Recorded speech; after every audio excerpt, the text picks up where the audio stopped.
எல்லாரும் எப்படி இருக்கீங்க? ஹோப் எல்லாருமே நல்லா இருப்பீங்கன்னு நினைக்கிறேன். நானும் ரொம்பவே நல்லா இருக்கேன். ஸோ இந்த வீடியோ எதுக்காகன்னு பார்த்தீங்கன்னா, என்னோட டெலிவரி எக்ஸ்பீரியன்ஸை ஷேர் பண்ணுறதுக்காக தான். ஸோ நிறைய பேர் வந்து கேட்டுகிட்டே இருந்தீங்க. நான் கொஞ்சம் ரெக்கவர் ஆகிட்டு இந்த வீடியோ போடலாம் அப்படின்ட்டு தான் வெயிட் பண்ணிட்டு இருந்தேன். ஃபர்ஸ்ட் வந்து நான் ஏன் ஜிஹெச் சூஸ் பண்ணேன் என்னோட ப்ரெக்னன்சி கண்டினியூ பண்ணுறதுக்கு அப்படின்றத நான் சொல்கிறேன். ஃபர்ஸ்ட் வந்து நான் ஆல்ரெடி ஒரு வீடியோவில் சொல்லியிருந்தேன். ப்ரெக்னன்சி கன்ஃபார்ம் பண்ண உடனே நம்ம வந்து ஜிஹெச்சில் இல்லைன்னா நம்ம நியர்பை ஆரம்ப சுகாதார நிலையம் பிஹெச்ன்னு சொல்லுவாங்கள்ல, ப்ரைமரி ஹெல்த் சென்டர், அங்கே வந்து நம்ம கணக்கு கொடுக்கணும். நம்ம இந்த மாதிரி ப்ரெக்னெண்ட்டாக இருக்கோம் அப்படின்ட்டு. அதுக்காக தான் நாங்கள் வந்து கவர்மெண்ட் ஹாஸ்பிட்டல் வந்து போயிருந்தோம். போகும்போது கூட எனக்கு அந்த அளவுக்கு அந்த ஐடியா இல்லை ப்ரெக்னன்சி வந்து ஜிஹெச்சில் கண்டினியூ பண்ணணுன்ட்டு. பட் அங்கே போகும்போது நல்ல கன்சல்டேஷன்ஸ் கொடுத்தாங்க. அதனால சரி ஓகே, நம்ம இங்கேயே வந்து ப்ரெக்னன்சி மட்டும் கண்டினியூ பண்ணிக்கலாம், டெலிவரிக்கு வந்து நம்ம ப்ரைவேட் ஹாஸ்பிட்டல் சூஸ் பண்ணிக்கலாம் அப்படின்ற பிளான் தான் இருந்தது. ஸோ மந்த் பை மந்த் நாங்கள் வந்து செக்கப் ரெகுலராக போயிட்டு தான் இருந்தோம். ஸ்கேன் மட்டும் நாங்கள் ப்ரைவேட்டில் பார்த்துக்கிட்டோம். ஸ்கேன் வந்து கவர்மெண்ட்டில் அவைலபிளாக தான் இருக்குது. ஆனால் எனக்கு வந்து ப்ரைவேட்டில் பார்த்துக்கலான்ட்டு. அங்கே வந்து டேப்லெட்ஸுமே நாங்கள் டாக்டர் எழுதி கொடுத்தது வந்து நாங்கள் ஃபார்மசியில் கொடுத்து நாங்கள் அங்கே வாங்கி தான் சாப்பிட்டுட்ருக்கோம். இப்போயுமே ஆஃப்டர் ப்ரெக்னன்சி வந்து டேப்லெட்ஸ் கொடுத்துருக்காங்க. அதுவுமே நாங்கள் ப்ரைவேட்டில் வாங்கி தான் சாப்பிட்டுட்ருக்கோம். அண்ட் வந்து அங்கே நல்லா கன்சல்டேஷன் கொடுத்துருந்தாங்க. அதனால் மட்டும்தான் நான் ஜிஹெச்லேயே நான் என்னோடய ப்ரெக்னன்சி ஃபுல்லாகவே பார்த்துட்டு இருந்தேன். டெலிவரிக்கு நான் ஏன் ஜிஹெச் சூஸ் பண்ணேன் அப்படின்னா, நிறைய பேர்கிட்ட கேட்ட வரைக்கும் ப்ரைவேட் ஹாஸ்பிட்டலில் கொஞ்சம் காம்ப்ளிகேஷன் அந்த மாதிரி இருந்தாலே சிசேரியன் பண்ணிடுவாங்க, ஜிஹெச்சில் வந்து முடிஞ்ச அளவுக்கு நார்மல் டெலிவரி ட்ரை பண்ணுவாங்க அப்படின்னு சொன்னதுனால ஓகே நம்ம ஜிஹெச்லேயே டெலிவரி பார்க்கலாம் அப்படின்ட்டு யோசிச்சு வச்சுருந்தோம். நானும் என்னோடய ஃப்ரெண்ட்ஸ் கிட்டலாம் கேட்கும்போது பரவாயில்ல, ட்ரீட்மெண்ட்லாம் நல்லா தான் பண்ணுவாங்க, நார்மல் டெலிவரி ட்ரை பண்ணுவாங்க முடிஞ்ச அளவுக்கு அப்படின்னு சொன்னதுனால நாங்களுமே ஜிஹெச்க்கு டெலிவரிக்கு பிளான் பண்ணி வச்சுருந்தோம். அண்ட் ஃபைனலி பாப்பா பிறக்கிறதுக்கு முன்னாடி வரைக்கும் என்ன நடந்துச்சு அப்படின்றத நான் சொல்கிறேன். ஆகஸ்ட் 4 டியூஸ்டே வந்து எங்கள் மம்மி வீட்டுக்கு பக்கத்துலேயே வந்து ஒரு ஆரம்ப சுகாதார நிலையம் இருக்குது. அங்கே வந்து போயிட்டு ஹார்ட் பீட்லாம் வீக்லி செக் பண்ணுவாங்க இல்லையா, 8th மந்த் 9th மந்த்லாம் அந்த மாதிரி செக் பண்ணிவிட்டு அவங்க வந்து கேட்டாங்க, பெயின் வந்து உங்களுக்கு வர மாதிரி இருக்கா, இல்லை ஏதாச்சும் வாட்டர் லீக்கேஜ் இருக்கா, இல்லை பிளட்டு வர மாதிரி இருக்கா, அந்த மாதிரிலாம் கேட்டாங்க.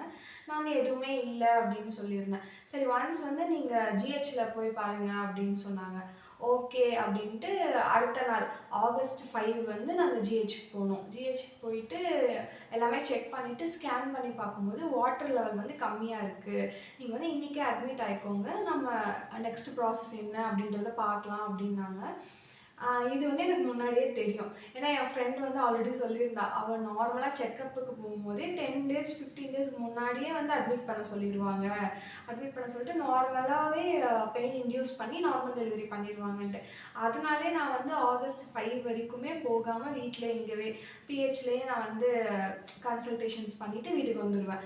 சரி ஆகஸ்ட் 5 வரையும் ஆயிடுச்சா, சரி இதுக்கு மேலே நம்ம டிலே பண்ண வேணாம், ஏதாச்சும் காம்ப்ளிகேஷன் ஆகிடுச்சுன்னா என்ன பண்ணுறது அப்படின்ட்டு தான் நாங்கள் ஜிஹெச்சுக்கு போனோம்.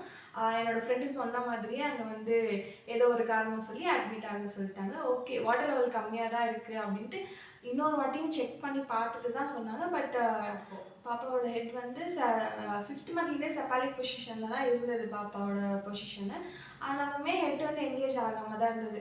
சரி ஓகே அப்படின்ட்டு அட்மிஷன் அதுக்கு எழுதி கொடுத்துட்டாங்க, அட்மிஷன் போட்டுக்கோங்க அப்படின்னு சொல்லிட்டு மதியம் போல் எழுதி கொடுத்துட்டாங்க. அங்கே ஹாஸ்பிட்டல் அட்மிஷன் நம்ம போட்டுட்டோன்னா கையில் வந்து அந்த இது போடுவாங்க, அது போட்டுட்டாங்கன்னா வெளியே விட மாட்டாங்க. அதனால் நாங்கள் வந்து வீட்டுக்கு வந்துட்டோம். எங்களோட ஃபைல்ஸ் எல்லாம் எடுத்துகிட்டு வீட்டுக்கு வந்துட்டு ட்ரெஸ்ஸு என்னென்ன வேணும் அப்படின்றதெல்லாம் எடுத்துகிட்டு ரிமைனிங்லாம் எங்கள் மம்மிக்கிட்ட இதெல்லாம் எடுத்துகிட்டு வாங்க. ஏன்னா அட்மிஷன் ப்ராசஸையும் வந்து ஒரு 2 hours 3 hours கிட்ட பண்ணிட்டாங்க. எமர்ஜென்சியாக இருக்கிறவங்களுக்கு மட்டும்தான் வந்து சீக்கிரமாக பண்ணுறாங்களே தவிர மற்றவங்களுக்கு எல்லாமே கொஞ்சம் பொறுமையாக தான் பண்ணுறாங்க. நாங்கள் வந்து ஒரு 3 o'clock வந்து நாங்கள் உள்ளர போயிருப்போம். அப்படியே வீட்டிலேருந்து ஒரு 3 o'clock ட்ரெஸ் எல்லாம் எடுத்துகிட்டு போனோம். எனக்கு அட்மிஷன் போட்டதே வந்து 5 மணிக்கிட்ட ஆயிடுச்சு. ஆனால் அதுக்கு நடுவில் வந்து ட்ரீட்மெண்ட் பார்த்துட்டு தான் இருந்தாங்க, ஸ்கேன் பண்ணிகிட்டே தான் இருந்தாங்க. அதுக்கு நடுவில் 2 வாட்டி ஸ்கேன் பண்ணிட்டாங்க, ஒரு பிளட் டெஸ்ட் எடுத்தாங்க. ஆனால் அட்மிஷன் அந்த ஃபைனலாக அட்மிஷனில் ஒரு எழுதுவாங்க, என்ட்ரி எல்லாம் போட்டு கொடுப்பாங்க. அந்த என்ட்ரி போடுறதுக்கே எனக்கு 5 மணி வரையும் பண்ணிட்டாங்க. 5 மணிக்கு மேலே ஒரு ஸ்கேன் எடுத்து பார்த்துட்டு டாக்டர் வந்து 6 தான் இருக்குது, வாட்டர் லெவல் வந்து 6 தான் இருக்குது, நார்மல் ட்ரை பண்ணுறது ரொம்ப கஷ்டம், நம்ம சிசேரியன் பண்ணிக்கலாம் அப்படின்னு சொல்லிட்டு எங்கள் மம்மிக்கிட்டே என்கிட்ட இன்ஃபார்ம் பண்ணாங்க. அண்ட் வந்து என் ஹஸ்பண்ட் கிட்ட சைனும் வாங்கிட்டாங்க, நார்மல் வந்து ட்ரை பண்ணுறது கஷ்டம், சிசேரியன் ஆகுற மாதிரி தான் இருக்குது அப்படின்னு சொல்லிட்டு. நைட்டே வந்து பண்ணிக்கலாம் அப்படின்னு தான் சொன்னாங்க. மேபி பார்க்கலாம் பெயின் வருதா அப்படின்னு. அடுத்தடுத்து ஒரு 2 ஹவர்ஸ் விட்டு 2 ஹவர்ஸ் விட்டு ஸ்கேன் பண்ணிகிட்டே தான் இருந்தாங்க. எனக்கு வந்து ஒரு 8:00 ஸ்கேன் பண்ணும்போது கான்ட்ராக்ஷன் இருக்குது. எனக்கு பெயின் நார்மலாகவே பெயின் வர ஆரம்பிச்சிருச்சு. ஒரு 1/2 அன் ஹவர் ஒன்ஸ். அது அப்படியே குறைஞ்சி ஒரு 15 மினிட்ஸ் ஒன்ஸ். ஆனால் ரொம்ப பெயின் இல்லை. என்னால் நார்மலாக தாங்கிக்கிற அளவுலேருந்து ஒரு 10 to 50% வந்து பெயின் இருந்தது. அது டாக்டர் வந்து அகைன் ஸ்கேன் பண்ணி பார்த்துட்டு, ஓகே உங்களுக்கு நார்மலாகவே பெயின் வர மாதிரி தான் இருக்குது. நம்ம மார்னிங் வரையும் வெயிட் பண்ணலாம். அதுக்கப்புறமா வேணால் பெயின் இன்டியூஸ் பண்ணி நார்மல் டெலிவரி ட்ரை பண்ணலாம் அப்படின்னு சொன்னாங்க. அண்ட் மார்னிங் வந்து 6:00 மார்னிங் 6:00 வந்து ஒரு ஸ்கேன் எடுத்தாங்க. ஸ்கேன் எடுத்துட்டு ஓகே நார்மல் டெலிவரி ட்ரை பண்ணலாம், பெயின் இன்டியூஸ் பண்ணலாம் அப்படின்னு சொன்னாங்க. அப்போ மார்னிங்லேருந்தே வந்து பெயின் வந்து எந்த அளவுக்கு இருக்குது அப்படின்றத பார்த்துட்டே இருந்தாங்க. டைல்யூட் ஆகிருக்கா, எவ்வளோ சென்டிமீட்டர் டைல்யூட் ஆகிருக்குன்னு செக் பண்ணிகிட்டே தான் இருந்தாங்க. எனக்கு மதியம் ஒரு 1:00 வந்து ஒரு ஸ்கேன் எடுத்தாங்க. அந்த ஸ்கேனுக்கு அப்புறமாலேருந்து ஒரு 5:00 வரைக்குமே அவ்வளோ பெயின் எனக்கு. போய் சொன்னாலுமே அவங்க வந்து இன்னும் செக் பண்ணி பார்த்துட்டு இன்னும் டைல்யூட் ஆகலை, ஓப்பன் ஆகலை, லேட் ஆகும் பேபி பொறுக்கிறதுக்கு, இன்னும் நல்லா பெயின் வரணும் அப்படின்னு சொல்லிட்டாங்க. அந்த ஒரு 2:00லேருந்து 5:00 வந்ததுன்னா ரொம்ப இதாக இருந்தது. நான் மார்னிங்லேருந்து எதுவுமே சாப்பிடல. எனக்கு வந்து ஸ்டொமக் பெயின் அந்த மாதிரி பெயின் ஏதாச்சும் இருந்தால் நான் ஏதாச்சும் சாப்பிட்டா வாமிட் பண்ணிகிட்டே இருப்பேன், எனக்கு தெரியும். அதனால் நான் சாப்பிடாம தான் இருந்தேன். அப்பயும் ஒரு 2:00 மேலே ரொம்ப பசின்னு சொல்லிட்டு சாப்பிட்டுட்டு அது வாமிட் எடுத்துட்டு தான் நான் வந்து திருப்பியுமே டெலிவரி வார்டுக்குள்ளே போனேன். 2-3 டைம்ஸ் கிட்ட வாமிட் பண்ணிட்டேன். அப்புறமா டாக்டர் வந்து சரி ஓகே பெயின் இன்டியூஸ் பண்ணலாம் அப்படின்னு சொன்னாங்க. 5:00 மேலே பெயின் இன்டியூஸ் பண்ணலான்ட்டு. 5:00 மேலே தான் போயிட்டு நர்ஸ் கிட்ட சொன்னோம். இந்த மாதிரி டாக்டர் பெயின் இன்டியூஸ் பண்ண சொல்லியிருக்காங்க அப்படின்னு சொல்லிட்டு. அதுக்கப்புறமா பெயின் இன்டியூஸ் பண்ணாங்க. அப்போ ரொம்ப வலி ஆயிடுச்சு எனக்கு. அந்த முன்ன நாள் நைட்டுலேருந்து அதுக்கு அடுத்த நாள் 5 மணி வரைக்கும் இருந்த பெயினை விட எனக்கு அதிக அளவில் வந்து ரொம்ப பெயினாக இருந்தது. என்னால் முடியல அப்படின்னு சொல்லிட்டு கத்துறேன். நான் அந்த அளவுக்கு கத்துன்னு கத்தி தொண்டை தண்ணியெல்லாம் காஞ்சு போயிடுச்சு. அந்த அளவுக்கு கத்திக்கிட்டு இருந்தேன். நர்ஸ் வந்து சொன்னாங்க, ரொம்ப கத்தாதீங்க, ஸ்ட்ரெயின் பண்ணாதீங்க, அப்புறமா பேபிக்கு ஹெட்டு வந்து வெளில வரும்போது உங்களால் புஷ் பண்ணுறதுக்கு ஸ்ட்ரென்த் வேணும் அப்படின்றாங்க. எனக்கு அதெல்லாம் காதிலே விழலை. அந்த அளவுக்கு கத்துன்னு கத்திக்கிட்டே இருந்தேன். அதுக்கப்புறமா ஒரு 7:30க்கு மேலே ஓகே பேபி பிறந்துருவாங்கன்னு சொல்லிட்டு எல்லாமே ரெடி பண்ண ஆரம்பிச்சிட்டாங்க. நார்மல் டெலிவரி ஆகிடும் எல்லாமே ரெடி பண்ணிட்டு இருந்தாங்க. அதுக்கப்புறமா எபிசியோட்டமி கட் பண்ணி தான் எனக்கு நார்மல் டெலிவரி ஆச்சு. பாப்பா ஒரு 8:30 கிட்ட பிறந்துட்டாங்க. இது வரைக்கும் வந்து பாப்பா பிறக்கிற வரைக்கும் இருந்தது தான். இதுக்கப்புறம் வந்து பாப்பா பிறந்ததுக்கப்புறம் என்னாச்சு அப்படின்னா 8:30 கிட்ட பாப்பா பிறந்துட்டாங்களா. பிறந்த உடனே வந்து ஸ்கின் டு ஸ்கின் வைக்கணும் அப்படின்னு சொல்லிட்டு என் மேலே வச்சுருந்தாங்க ஒரு 5 மினிட்ஸ் கிட்ட. 5 மினிட்ஸ் கூட இல்லை, ஒரு 2 to 3 மினிட்ஸ் தான். உடனே எடுத்துகிட்டு போயிட்டு குளிக்கெல்லாம் வைக்கல. ஒரு கிளாத் கேட்டாங்க. கிளாத் நம்ம வந்து நிறைய கிளாத் வச்சுருக்கணும், காட்டன் கிளாத்து. நீங்கள் ஜிஹெச்சில் டெலிவரி பார்க்குறீங்கன்னா கண்டிப்பாக நிறைய காட்டன் கிளாத்ஸ் எடுத்துகிட்டு போங்க. ப்ரைவேட்லன்னா அவங்களே கொடுப்பாங்களா இல்லைன்னு எனக்கு தெரியல. யாராச்சும் ப்ரைவேட்டில் பார்த்துருந்தீங்கன்னா சொல்லுங்கள். நிறைய கிளாத் கேட்பாங்க. கிளாத்தில் உடனே தொடச்சிட்டு ஒருத்தரை வந்து அட்மிஷன் போட சொல்லுவாங்க பாப்பா பேரில்.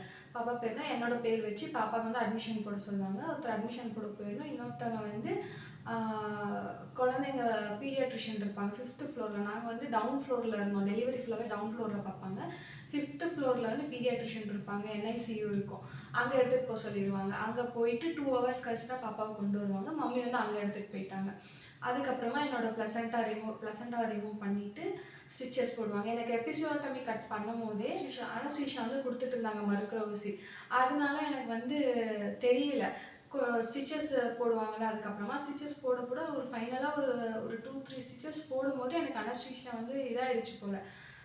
கொஞ்சம் கொஞ்சமாக எனக்கு வலிக்க ஆரம்பிச்சிருது. நான் நர்ஸ்கிட்ட சொல்கிறேன் வலிக்குதுன்ட்டு. அப்படிதாம்மா வலிக்கும், கொஞ்சம் அட்ஜஸ்ட் பண்ணிக்கோங்க அப்படின்னு சொல்லிட்டு நான் ரொம்ப வந்து இது பண்ணிகிட்டே இருந்தேன். எனக்கு வலிக்குது. ஒரு கட்டத்துக்கு மேலே நர்ஸுக்கே வந்து கோவம் வந்துருச்சு. அப்படிதாம்மா வலிக்கும், கொஞ்ச நேரம் அமைதியாயிரு அப்படின்னு சொல்லிட்டாங்க. அதுக்கப்புறமா ஸ்டிச்சஸ் போட்டதுக்கப்புறம் காஃபி, டீ, இட்லி, தோசை அந்த மாதிரி சாப்பிடுங்க அப்படின்னு சொல்லிட்டு போயிட்டாங்க. அதுக்கப்புறம் 2 ஹவர்ஸ் கிட்டே நான் அதே பெட்டில் அதே வார்டில் தான் இருந்தேன். அதுக்கப்புறமா வேறு பெட் சேஞ்ச் பண்ணாங்க. சேஞ்ச் பண்ணதுக்கப்புறமா மம்மி வந்து பாப்பாவை கொண்டு வந்தாங்க ஃபீட் பண்ணணுன்ட்டு. எனக்கு அது ஃபீட் பண்ணவும் தெரியல, பண்ணவும் முடியல. அதுக்கப்புறம் ஓகே அப்படின்ட்டு போயிட்டாங்க. நான் வந்து அந்த வார்டிலே தான் இருந்தேன். நைட் ஒரு 1:30-2:00 கிட்ட வேறு பெட் கொடுத்தாங்க வெளியில். வேறு பெட்டுக்கு போயிட்டு அப்புறமா வந்து தூங்கிட்டேன் நான். காலையில் தான் பாப்பாவையும் நான் பார்த்தேன். பொறந்தப்ப நான் பாப்பாவ பார்த்தேன். அதுக்கப்புறம் மம்மி ஒரு வாட்டி கூட்டிட்டு வந்தாங்க. அதுக்கப்புறமா நான் ரொம்ப டயர்டா இருந்ததுனால டேப்லெட்லாம் குடுத்தாங்க. டேப்லெட் சாப்பிட்டுட்டு தூங்கிட்டேன். மார்னிங் தான் பாப்பாவ பார்த்தேன். அதுக்கப்புறமா மார்னிங் வந்து ஒரு வாட்டி ப்ளீடிங் செக் பண்ணுவாங்க. நம்மளுக்கு வந்து ஓவர்ஃப்ளோ இருக்கா? இல்ல வந்து எந்த மாதிரி இருக்கு? பெயின் இருக்கா? அதெல்லாமே செக் பண்ணுவாங்க. செக் பண்ணிட்டு எல்லாமே நார்மலா இருக்கு அப்டின்னா, நம்மளுக்கு வந்து ஜெனரல் வார்டுக்கு மாத்திருவாங்க. ஏதாச்சும் நம்மளுக்கு காம்ப்ளிகேஷன் இருந்தா கீழயே வச்சிருப்பாங்க. இல்ல நார்மலா தான் இருக்கு, பாப்பாவும் நார்மலா தான் இருக்காங்க அப்டின்னா, நம்மள ஜெனரல் வார்டுக்கு அனுப்பிச்சிருவாங்க. அதுக்கு முன்னாடியே வந்து எனக்கு வந்து பிளட் டெஸ்ட் எடுத்தாங்க. ஏன்னா நமக்கு குழந்தை பொறந்ததுக்கு அப்புறமா பிளட் ஃப்ளோ நெறைய இருக்கும். பிளட் லாஸும் ஆயிருக்கும். அப்போ வந்து ஹீமோகுளோபின் லெவல் எந்த அளவுக்கு இருக்கு அப்படின்னு பார்க்கறதுக்காக மார்னிங்கே வந்து பிளட் செக் பண்ணி பிளட் வந்து குடுத்துடணும். நம்மளுக்கு ரிசல்ட் வந்து அதுக்கப்புறமா ஒரு 10:00 கிட்ட ரிசல்ட் வந்தது. நாங்க ஜெனரல் வார்டுக்கு போறதுக்கு முன்னாடியே பாப்பாக்கு வந்து தடுப்பூசி போட்டாங்க. கையில ஒரு இது நைட்டே வந்து ஒரு இன்ஜெக்ஷன் போட்டாங்க அப்படின்னு எங்க மம்மி சொன்னாங்க. காலையிலே நான் கூட்டிட்டு போனேன் பாப்பாவ. நார்மல் டெலிவரி அப்படின்றதுனால அவங்க நடக்க சொல்லிடுறாங்க. படிக்கட்டு ஏறுங்க, நடங்க. ஏன்னா அந்த லிஃப்ட் கவர்மெண்ட் ஹாஸ்பிட்டல் லிஃப்ட் வந்து ஒண்ணு தான் வச்சிருக்காங்க. அது வந்து ஒரு சில டைம்ல வொர்க் ஆகுது. ஒரு சில டைம்ல வந்து வொர்க் ஆகுறது இல்ல. எந்த மாதிரின்னா டவுன் ஃப்ளோர்ல இருந்து யாராச்சும் மேல வந்தா தான் நம்மளால போ முடியும். நம்ம மேல இருக்கோம் ஒரு 3rd ஃப்ளோர்ல, 4th ஃப்ளோர்ல அப்படின்னா நம்மளால வந்து கீழ போ முடியாது. அந்த மாதிரி ஒரு ஆப்ஷனே இல்ல போல. கீழ இருந்து யாராச்சும் வந்தா தான் நம்ம வந்து போற மாதிரி இருக்கு. அதனால 1st ஃப்ளோருக்கு போகணுன்றதுனால நானே பாப்பாவ தூக்கிட்டு போயிட்டேன்.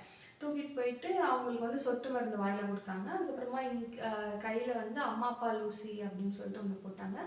கால்ல வந்து அந்த ஜாண்டிஸ்க்கான ஊசி வந்து போட்டாங்க. போட்டுட்டு நாங்க ஒரு 12:00 கிட்ட ஜெனரல் வார்டுக்கு போயிட்டோம். 12:00 வரைக்குமே நான் சாப்பிடல. நைட் வந்து ஒரு 1½ தோசை கிட்ட சாப்பிட்டேன். அப்புறமா ஹார்லிக்ஸ் குடிச்சேன். பால்ல ஹார்லிக்ஸ் போட்டு இவ்வளோ பெரிய டம்ளர்ல குடிச்சேன் அவ்வளோதான்.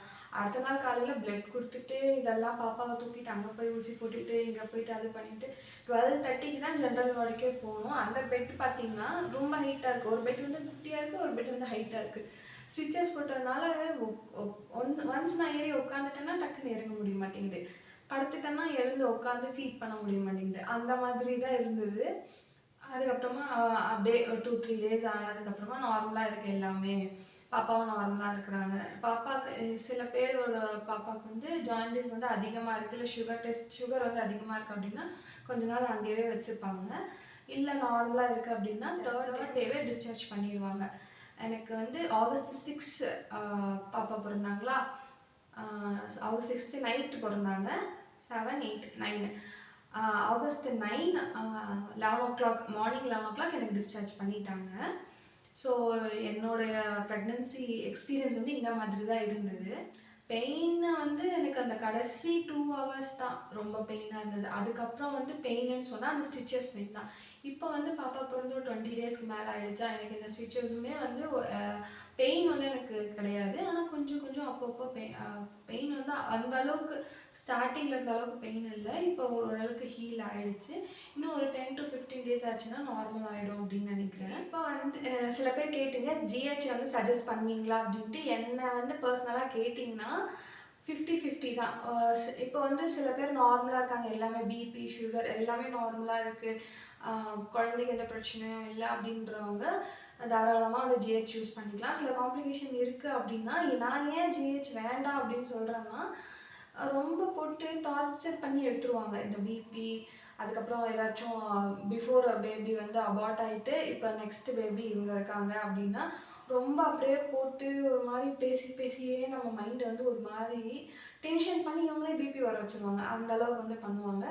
ஆனா ட்ரீட்மெண்ட் வந்து நல்லா தான் பண்ணுவாங்க. அங்க வொர்க் பண்றவங்களுடைய ஸ்லாங்கு, அவங்க பேசுறது, ஒரு பேஷண்ட்ட ஹேண்டில் பண்றது, அதுதான் சரியில்லையே தவிர, ட்ரீட்மெண்ட் நல்லா தான் இருக்கு. நீங்க தாராளமா வந்து ஜிஹெச்லயே நீங்க பார்த்துக்கலாம். இல்ல உங்களால பிரைவேட்ல வந்து அஃபோர்ட் பண்ண முடியும் அப்படின்னா, நீங்க வந்து பிரைவேட்ல பார்த்துக்கலாம். நான் ஏன் ஜிஹெச்ல பார்த்தேன் அப்படின்னா, அஃப்கோர்ஸ் நார்மல் டெலிவரி ஆகணும் அப்படின்றதுக்காக தான். அதே மாதிரி எனக்கு நார்மல் டெலிவரி பண்ணி குடுத்துட்டாங்க. நெக்ஸ்ட்டு எனக்கு என்னென்ன டிஸ்கம்ஃபர்ட் இருந்ததுன்னு சொல்றேன். ஏன்னா ஜிஹெச்னாலே நிறைய பேர் நெகட்டிவ் ரிவ்யூஸ் குடுத்துருக்காங்க. நெகட்டிவ் எக்ஸ்பீரியன்ஸ் குடுத்துருக்காங்க. எனக்கு என்னென்ன டிஸ்கம்ஃபர்ட் இருந்தது அப்படின்னு நான் சொல்றேன். ஸ்டார்டிங் அந்த ஆகஸ்ட் 5 வந்து நான் நார்மலா செக்கப் போயிட்டு லிக்விட் கம்மியா இருக்கு அப்படின்னு சொல்லிட்டு தான் நான் அட்மிட் ஆனேன். அப்போ ஒரு பேஷண்ட் அப்படின்றப்போ ஒன்ஸ் ரொம்ப லேட் பண்றாங்க. உடனே அங்க டாக்டர்ஸ் இருக்காங்க, நிறைய நர்ஸ் இருக்காங்க, அதுக்கப்புறம் ட்ரெய்னிங் வந்தவங்க, இன்டர்ன்ஷிப் வந்தவங்கன்னு சொல்லிட்டு நிறைய பேர் இருக்காங்க. ஆனா வந்து அந்த கையில் வந்து அந்த இன்ஜெக்ஷன் போடுவாங்கல்ல, இதில் போட்டு ஸ்டிக் பண்ணிடுவாங்க. அதில் பிளட் எடுப்பாங்க, மெடிசன்ஸ் போடுவாங்க அதுக்காக. அது வந்து ஒரு ட்ரைனிங்கில் இருக்கிறவங்க தான் போடுவாங்க. ஒரு பிபி செக் பண்ணணும், ஒரு இது ஒரு பிளட் டெஸ்ட் பண்ணணும், ஒரு பிபி செக். பிளட் டெஸ்ட் எப்படின்னா, நம்மக்கிட்ட இருந்து பிளட் எடுத்து நம்ம கையிலேயே கொடுத்துருவாங்க. அதை நம்ம எடுத்துகிட்டு போயிட்டு பண்ணணும். அங்கே நிறைய பேர் இருக்காங்க. பட் சில பேர் பெயினில் இருக்கிறவங்க கிட்ட கூட அப்படியே கொடுத்துட்றாங்க. போயிட்டு இது பண்ணிக்குவாங்க. அப்புறம் அவங்க கூட இருக்கிறவங்க போயிட்டு அங்கே லைன் நின்று பிளட் டெஸ்ட் பண்ணி கொண்டு வராங்க.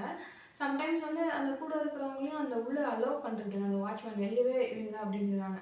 அவங்க கொஞ்சம் வெளியே போய் கொடுத்துட்டு அந்த மாதிரி தான் இருக்குது. அது கொஞ்சம் எனக்கு டிஸ்கம்ஃபர்ட்டாக ஃபீல் ஆச்சு. செகண்ட் வந்து அங்கே இருக்கிற நர்ஸும் சரி, டாக்டர்ஸும் சரி, அவங்களோட ஸ்லாங் வந்து எனக்கு வந்து சுத்தமாக பிடிக்கல. அவங்க ஒரு பேஷண்ட்டை வந்து இது பண்ணுறது, எனக்கு ஃபர்ஸ்ட் பேபின்றதுனால அவ்வளோவா நான் திட்டு வாங்கலை. இந்த செகண்ட் பேபி, தேர்ட் பேபிலாம் இருக்கிறவங்கள வந்து கொஞ்சம் இன்சல்ட் பண்ணுற மாதிரி எல்லாம் பேசுகிறாங்க. நான் என்னன்னு சொல்ல விரும்பல. பட் வந்து அவங்க கொஞ்சம் நெகட்டிவ் வேர்ட்ஸ் எல்லாமே யூஸ் பண்ணுறாங்க. அதுவும் எனக்கு செகண்ட் பாயிண்ட் டிஸ்கம்ஃபர்ட்டாக ஃபீல் ஆச்சு.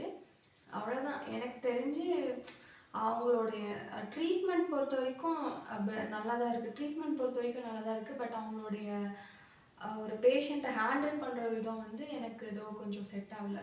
டாக்டருக்கு வந்து அந்த பேபியை காப்பாற்றணும், அந்த மதரை காப்பாற்றணும் அப்படின்ற ஒரு டென்ஷன் இருக்குதான், அக்செப்ட் பண்ணிக்கலாம். இருந்தாலும் அது கொஞ்சம் அவங்களுக்கு புரிகிற மாதிரி சொல்லலாம், அந்த மாதிரி சொல்லலாம். ஆனால் அவங்க கொஞ்சம் நெகட்டிவ் வேர்ட்ஸ்லாம் யூஸ் பண்ணுறோன்னே பேஷண்ட் வந்து அழுகிற அளவுக்கு வந்து போயிடுறாங்க. ஸோ அது மட்டும்தான் எனக்கு டிஸ்கம்ஃபர்ட்டாக ஃபீல் ஆச்சு. இது வந்து ரொம்ப பேர் கேட்டுகிட்டே இருந்தீங்கன்னா, என்னோட வீடியோஸை வந்து நிறைய ப்ரெக்னெண்ட்டாக இருக்கவங்க பார்த்துட்ருக்கீங்க. ஸோ உங்களுக்கு வந்து யூஸ்ஃபுல்லாக இருக்கும் தான் இதெல்லாம் சொல்கிறேன். நான் ஹாஸ்பிட்டல் பேக்கிங் வீடியோவில் நிறைய வந்து ஷேர் பண்ணியிருந்தேன். நிஜமாக ஹாஸ்பிட்டலில் எனக்கு என்னென்னலாம் யூஸ் ஆச்சு, ரொம்ப முக்கியமாக இதெல்லாம் இருக்கணும் அப்படின்னா என்னென்ன திங்ஸ்ன்னு நான் சொல்கிறேன். ஃபர்ஸ்ட் திங் வந்து ஃப்ளாஸ்க்கு. வாட்டர் பாட்டில் நீங்கள் வச்சுக்கலாம். ஆனால் ஃப்ளாஸ்க்கு குழந்தை பிறந்ததுக்கப்புறம் சுடு தண்ணி தான் குடிக்கணும். நான் வந்து இப்போ வரைக்குமே ஹாட் வாட்டர் தான் குடிச்சிட்ருக்கேன். ஹேண்ட் வாஷ் பண்ணுறதுலேருந்து எல்லாத்துக்குமே நான் வந்து ஹாட் வாட்டர் தான் யூஸ் பண்ணிகிட்ருக்கேன். அதனால நான் வந்து ஹாஸ்பிட்டலுக்கு எடுத்துகிட்டு போனதே 1 லிட்டர் இன்சுலேட்டட் ஃப்ளாஸ்க். 8 ஹவர்ஸ் கிட்ட வரையும் சூடாகவே இருக்கும். 1 நார்மல் ஃப்ளாஸ்க்கு. எங்கள் அம்மா யூஸ் பண்ணுறதுக்கு பிளாஸ்டிக் பாட்டில் வச்சுருந்தாங்க. நான் மொத்தம் 3 ஃப்ளாஸ்க் எடுத்துகிட்டு போயிருந்தோம். ஸ்டீல் பாட்டிலில் ஒரு ஸ்டீல் ஃப்ளாஸ்க்கு, 2 வந்து இன்சுலேட்டட் ஃப்ளாஸ்க்கு. 8 ஹவர்ஸ் கிட்ட ஹாட் வாட்டர் வந்து நல்லாவே ஸ்டே இருக்கும். ரொம்ப ரொம்ப ரொம்ப முக்கியமாக தேவைப்படும். ஏன்னா ஹாஸ்பிட்டலில் என்னதான் ஹாட் வாட்டர் அவைலபிளாக இருந்தாலும் நைட் டைமில் உங்களுக்கு இருமல் வர மாதிரி இருக்குது, அந்த மாதிரி இருக்கும்போது டக்குன்னு நம்ம போய் பிடிச்சிட்டு வர முடியாது. அதனால நம்மளுக்கு ஃப்ளாஸ்க்கு நீங்கள் வச்சுக்கிட்டிங்கன்னா உங்களுக்கு ரொம்ப யூஸ்ஃபுல்லாக இருக்கும். நீங்கள் பால் வாங்குறதுக்கு, டீ வாங்குறதுக்கு எல்லாருமே ஃப்ளாஸ்க் வச்சுருப்போம். அது கூட ரொம்ப இம்பார்ட்டன்ட் கிடையாது. வாட்டர் ஃப்ளாஸ்க் தான் ரொம்பவே இம்பார்ட்டண்ட்டாக தேவைப்படும். ஸோ அது கண்டிப்பாக எடுத்துக்கோங்க. செகண்ட் திங் வந்து மெட்டர்னிட்டி பேட்ச். நீங்கள் பேண்டேஜில் ஸ்டிக் பண்ணுற மாதிரி வாங்கிக்கிட்டாலும் சரி, இல்லாட்டி டிஸ்போசபிள் மெட்டர்னிட்டி பேட்ச் வாங்கிக்கிட்டாலும் சரி, நான் சொல்கிற எல்லா ப்ராடக்ட்ஸ்க்குமே நான் டிஸ்கிரிப்ஷனில் லிங்க் கொடுக்குறேன். உங்களுக்கு தேவைப்பட்டால் செக் பண்ணி பாருங்கள். செகண்ட் வந்து ட்ரை டிஷ்யூ. ஏன் ட்ரை டிஷ்யூன்னு நான் சொல்கிறேன்னா, நம்மளுக்கு ஆல்ரெடி வந்து நார்மல் டெலிவரி பண்ணியிருந்தாங்கன்னா வெஜனல்லேருந்து ஸ்டிச்சஸ் போட்டிருப்பாங்க. நம்ம ஒன்ஸ் ரெஸ்ட் ரூம் யூஸ் பண்ணுறோம், பேட் சேஞ்ச் பண்ணுறோன்றப்போ அந்த இடம் வந்து நம்ம வெட்டாக இருக்கக்கூடாது. நம்ம ஃபுல்லாகவே ட்ரை பண்ணிட்டு தான் நம்ம வந்து நெக்ஸ்ட்டு சேஞ்ச் பண்ணணும் அப்படின்னு சொல்லுவாங்க. ஸோ நீங்கள் வெட் வைப்ஸ் யூஸ் பண்ண முடியாது. குழந்தைக்கு வேணால் நீங்கள் வெட் வைப்ஸ் யூஸ் பண்ணிக்கலாம். உங்களுக்கு வந்து வெட் வைப்ஸ் யூஸ் பண்ண முடியாது. நாங்கள் வந்து அந்த இடத்துல வைஃபை பண்ண முடியாது. நம்ம இப்படி வச்சு தான் எடுக்கிற மாதிரி இருக்கும். ஸோ ட்ரை டிஷ்யூ வாங்கி வச்சுக்கோங்க. அண்ட் டைப்பர் டிஸ்போசபிள் கவர் வாங்கி வச்சுக்கோங்க. ஸோ ஒரு 4-5 ரெஸ்ட் ரூம் தான் இருக்கும். அதிலே நிறைய பேர் யூஸ் பண்ணுவாங்க. ஸோ நம்மளோட ஒரு ஹைஜீன் மெயின்டைன் பண்ணுறதுக்காக நம்ம யூஸ் பண்ணுற பேட்ச், நம்ம வேஸ்டேஜ் எல்லாமே வந்து அந்த கவரில் போட்டு நம்ம டஸ்ட்பினில் போட்டுக்கலாம். நெக்ஸ்ட் ஃபீடிங் ப்ரெஷர்னு நான் ஆல்ரெடி சொல்லியிருந்தேன். நம்ம அது யூஸ் பண்ணாமல் ஃபீட் பண்ணிகிட்டே இருக்கிறோம் அப்படின்றப்போ ஒரு ஸ்டேஜுக்கு மேலே நம்மளுக்கு இந்த இடத்துல வந்து பெயின் வர மாதிரி இருக்கும். அண்ட் வந்து நம்மளோட பிரெஸ்ட் வந்து சேக் ஆகும். ஸோ ஃபீடிங் ப்ரெஷர்ஸ் வந்து யூஸ் பண்ணுங்கள். அண்ட் ஃபீடிங் பில்லோ மெயினாக வந்து ரொம்ப தேவைப்படும். ஹாஸ்பிட்டலில் நான் ஃபீடிங் பில்லோ எடுத்துகிட்டு போகல. நிஜமாவே எனக்கு ரொம்ப கஷ்டமாக இருந்தது. ஏன்னா என்னோடய ஃபீடிங் பில்லோ வந்து லார்ஜ் சைஸ், பெருசாக இருக்கும். அங்கே இருக்க பில்லோ அண்ட் கேரி பெட் வச்சுருப்போம்ல, அந்த கேரி பெட்லாம் வச்சு அதுக்கு மேலே பாப்பா வச்சு தான் நான் ஃபீட் பண்ணுற மாதிரி இருந்தது. உங்களுக்கு ஹாஸ்பிட்டலில் உங்களால் எடுத்துகிட்டு போக முடியும் ஃபீடிங் பில்லோ அப்படின்னா கண்டிப்பாக எடுத்துகிட்டு போங்க. ரொம்பவே யூஸ்ஃபுல்லாக இருக்கும். அப்புறம் வந்து சாக்ஸு. பாப்பாவுக்கு எப்படின்னாலும் அந்த கேரி பெட்டில் போட்டு தான் வச்சுருப்போம். அவங்களுக்கு வந்து அவங்க வந்து வார்மாக தான் ஃபீல் பண்ணுவாங்க. நமக்கு வந்து ரொம்ப குளிர் எடுக்கும். பகல் டைமில் சரியான வேர்க்கும். நைட்டில் வந்து குளிராக இருக்கும். அப்போ வந்து முடிஞ்சால் நீங்கள் ஃபுல்லாக கவர் ஆகிற மாதிரி ஸ்வெட்டரு, சாக்ஸு அந்த மாதிரி எடுத்துக்கோங்க. நான் ஸ்வெட்டர் போடலை, சாக்ஸ் மட்டும் வேர் பண்ணியிருந்தேன். அப்புறமா காதில் வந்து பஞ்சு வச்சுருந்தேன். அப்புறம் இன்னொரு மெயின் திங் என்னென்னா ஃபீடிங் ட்ரெஸ் தான். நீங்கள் நைட்டி சென்டர் ஜிப் வர மாதிரி நைட்டி வாங்கிக்கிட்டாலும் சரி, இல்லாட்டி ஜிப்லெஸ் ஃபீடிங் வர வாங்கிக்கிட்டாலும் சரி, இல்லை டபுள் சைடு இன்விசிபிள் ஜிப் வச்சுமே குர்த்தி, அனார்கலி எல்லாமே வரும். அந்த மாதிரி யூஸ் பண்ணாலும் சரி, ஃபீடிங் ஃப்ரெண்ட்லியாக நீங்கள் எதுக்கு உங்களுக்கு கம்ஃபர்டபுளாக இருக்குமோ அதை எடுத்துக்கோங்க. எனக்கு வந்து ஜிப்லெஸ் ஃபீடிங் வரது ரொம்பவே கம்ஃபர்டபுளாக இருந்தது. அதனால் நான் அதுதான் ஒரு 3 செட்டு எடுத்துகிட்டு போயிருந்தேன். அண்ட் பேபிக்கு வந்து என்ன முக்கியமாக தேவைப்படும் அப்படின்னா கேரி பெட். நம்ம அங்கே எடுத்துகிட்டு போங்க, எங்கே எடுத்துகிட்டு போங்க, அங்கே போய் காமிச்சிட்டாங்க, இங்கே போய் காமிச்சிட்டாங்க. நம்ம பச்சை குழந்தைய வந்து கையில் தூக்கிட்டு போக முடியாது. என்னதான் எக்ஸ்பீரியன்ஸாக ஆளாக இருந்தாலுமே கையில் வந்து அவ்வளோ சீக்கிரம் தூக்கிட்டு போக முடியாது. ஸோ கேரி பெட்டு, அதுக்கப்புறம் மஸ்லின் டவலு, ஸ்வாடல்ஸு, மஸ்லின் ஜாப்லாஸு. அவங்க சாக்ஸ் போடவே மாட்டாங்க. அவங்க கால் குட்டியாக இருக்கும். நான் சாக்ஸ் எடுத்துகிட்டு போனேன், அது போட்டாலும் அப்படியே கழண்டு வந்துடும். ஸோ சாக்ஸ்லாம் அவங்களால போட முடியாது. அப்புறமா டைப்பர். நாங்கள் பாப்பா பிறந்தோடனே கிளாத்து தான் போட்டிருந்தோம். காட்டன் கிளாத்து தான் கட்டியிருந்தோம் டைப்பருக்கு பதிலாக. ஆனால் என்ஐசியூவில் வந்து 2 ஹவர்ஸ் அந்த லைட்டில் வைக்கணும் அப்படின்னு சொன்னதுனால டைப்பர் தான் போட்டே ஆகணும் அப்படின்ட்டு நாங்கள் அப்போது நைட்டு ஒரு 10 o'clock போய் டைப்பர் வாங்கிட்டு வந்து போட்டு தான் இது பண்ணோம். ஸோ நாங்கள் ஹாஸ்பிட்டலில் இருந்த நாள் வரைக்குமே டைப்பர் தான் யூஸ் பண்ணோம். என்னோட ப்ரெக்னன்சி ஜேர்னி இப்படி தான் இருந்தது.